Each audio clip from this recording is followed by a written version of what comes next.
بسم الله الرحمن الرحیم.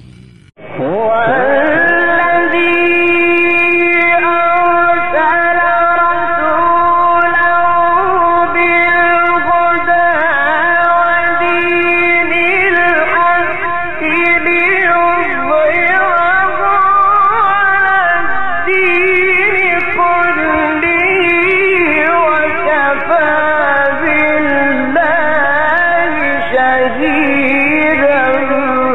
محمد رسول الله.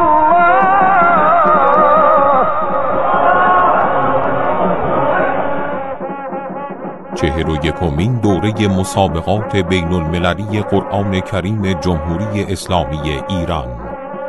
قرآن تنها نسخه کمال.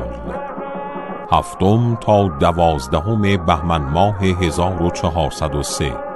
مشهد مقدس، حرم مطهر رضوی، تالار قدس.